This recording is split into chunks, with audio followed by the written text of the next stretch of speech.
Ja, en die avonture van die klein Bybeltjie is weer hier voor Tannie Karen op.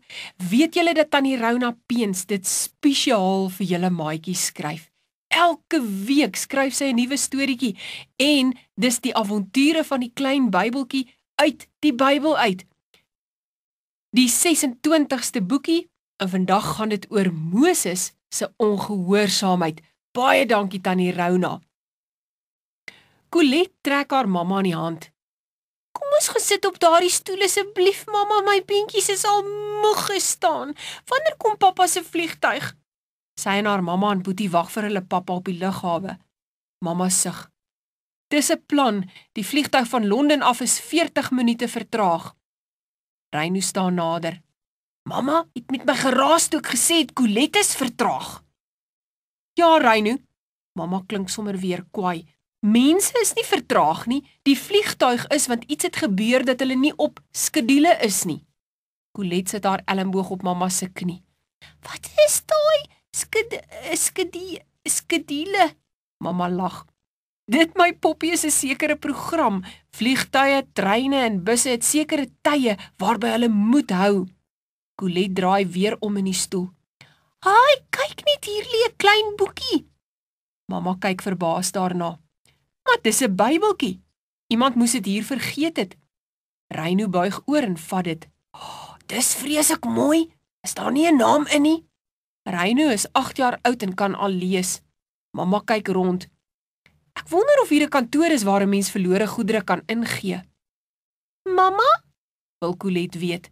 Dink mamma pappa sal my nog ken want ek het nou al 6 geword. Mamma glimlag vir Colette.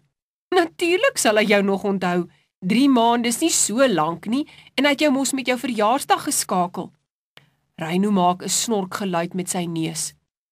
Colette kan sulke simpel vrae vra. Mamma kyk kwaai na Reino. Gister was hy vertraag en nou is hy simpel. Jy moet 'n bietjie luister hoe jy praat. Ek hou niks daarvan nie. Het jy alles geweet toe jy 6 jaar oud was? Reino knik met sy kop. Ja, ek dink so. Mamma skud haar kop. Jy het maar net so baie vrae gevra. Die tannie kondig af dat die vliegtuig van Londen afgeland het. Reino spring regop. Dis mos pappa se vliegtuig. Mamma trek hom weer terug na die stoel toe. Dit neem nog ongeveer 'n halfuur voordat hulle uitkom. Sy haal geld uit haar handsak. Wil jy en Colette nie vir ons elkeen 'n blikkie koeldrank by die masjien gaan koop nie? Julle keeltjies is seker al kurkdroog. Colette spring regop. Jippie! Ek wil die geld by die masjien se mond ingooi. Reino is nie tevrede daarmee nie. O nee, dan rol die geld weer onder die masjien in en dan kry ek dit nie uit nie. Mamma sug. Ai, kan julle niks doen sonder om te stry nie. Colette, laat Reino die geld ingooi, dan haal jy die blikkie koeldrank onder uit. Mamma vat haar beursie op haar skoot en sit dit terug in haar handsak, maar dis die klein Bybeltjie wat sy bære. Haar aandag is by Colette en Reino, wat al strynende terugkom. Reino is eerste om te klik. Mamma, Colette het nie vir mamma geluister nie. Sy wou die geld in die gleufjie gooi en dit het alweer geval. Gelukkig onder 'n ander oom se voete in en nie weer onder die masjien in nie. Mamma klink sommer moedeloos. Ai Colette, jy moenie so ongehoorsaam wees nie. Jy's al groot genoeg om te verstaan. Kyk, daar waai pappa vir ons.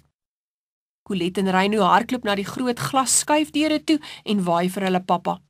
Mamma staan ook op en skrik toe haar beursie op haar voete val. Sy buk en tel dit op en druk dit vinnig in haar handsak. Sy stap agterna en waai soentjies vir pappa. Hulle sien hoe hulle pappa sy bagasie van die bagasieband gaan afhaal en dit op die trolly sit. Dan kom hy met 'n breë glimlag by die skuifdeure uitgestap. Reino en Colette spring hom amper onderste bo. Hy tel vir Colette op wat om sy nek bly hang. Met sy arm om Reino se skouers, soen groet hy vir mamma. Volgende keer weier ek om te gaan as ek nie my gesin kan saamneem nie. Ek het myself siek verlang na julle. Colette spring af en stoot die trolly. Pappa gee vir mamma 'n lekker stywe druk. Sy kry nie 'n woord uit nie, want die trane stroom oor haar wange.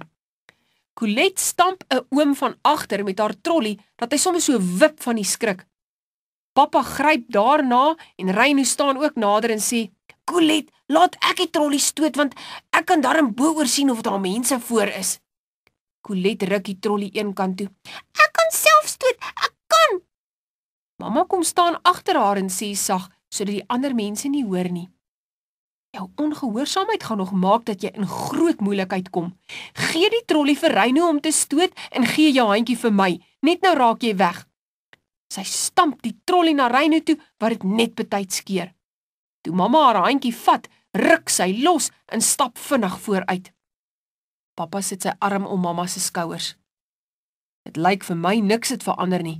Colette het nog steeds nie ore nie. Mamma sug. Jy sal nie glo hoe het ek met haar gesukkel nie. Hier is die motor, wil jy bestuur? Pappa skud sy kop. Ag, bestuur jy asseblief, ek's baie moeg. Pappa en Reino laai die bagasie in die bagasiebak en klim dan in die motor. Dit was 'n stywe kursus en eintlik te veel vir 3 maande, maar gelukkig is dit verby. Colette staan bo op die sitplek voor die spieeltjie. Mamma kyk in die spieeltjie na haar. Colette, sit asseblief en maak jou veiligheidsgordel vas. Colette blaas haar mondjie op en bly staan. Dan kan ek nie sien nie. Mamma skakel die motor se engine af.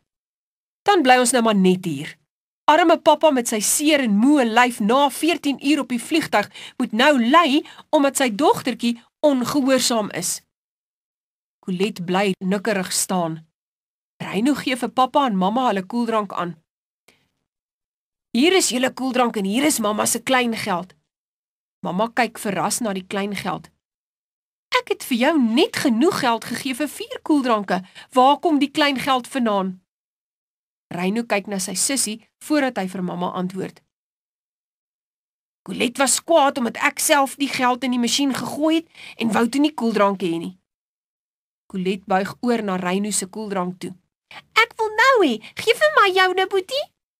Pappa draai skuins in die sitplek. Nee, Colette, jy moet leer dat 'n mens verantwoordelikheid moet aanvaar vir jou dade.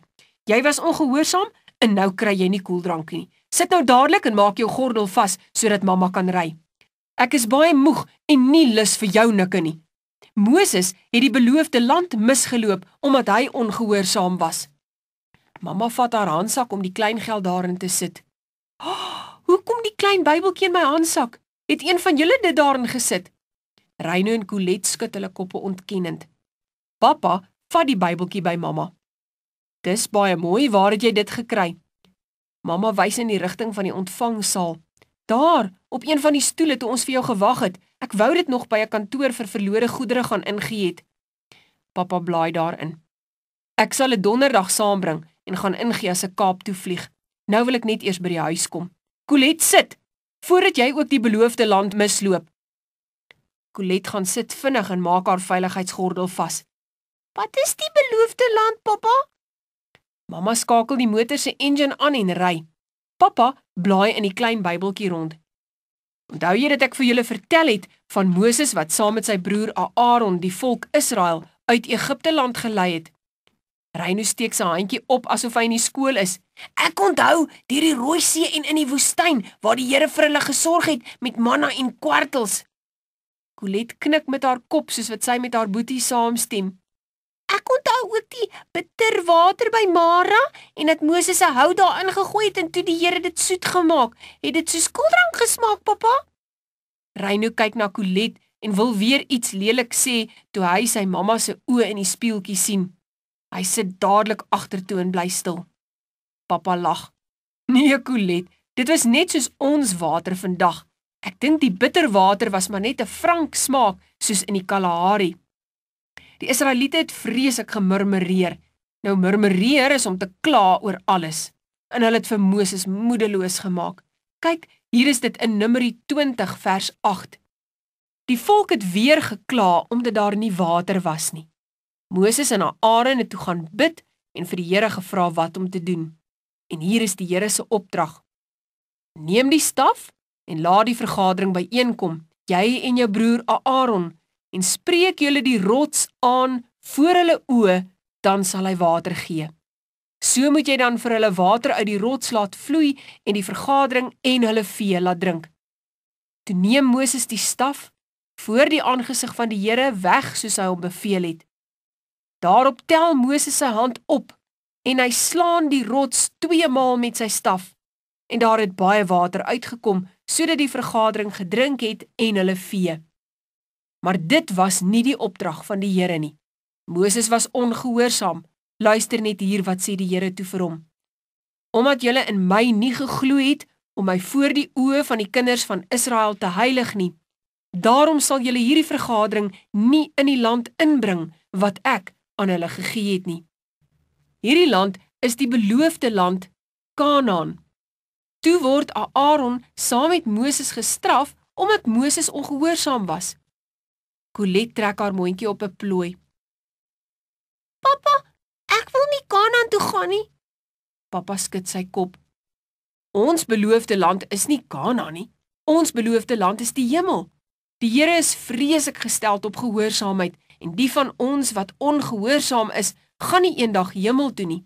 Dan wag die ewige verderf en die hel op ons. Colette kyk met groot oogies na haar pappa. Pappa, ek wil hemel toe gaan. Pappa glimlag. Jy ken die resep. Los jou ongehoorsaamheid en luister as ander mense en die Here met jou praat. Fluit, fluit. Hierdie storieetjie is uit. Maatjies, vra vir pappa of mamma om in jou eie Bybeltjie vir jou Numeri 20 vers 11 en 12 te lees. Kom ons vou die handjies, dan bid ons saam. Here, leer ons asseblief om gehoorsaam te wees, sodat ons hemel toe kan gaan. Amen.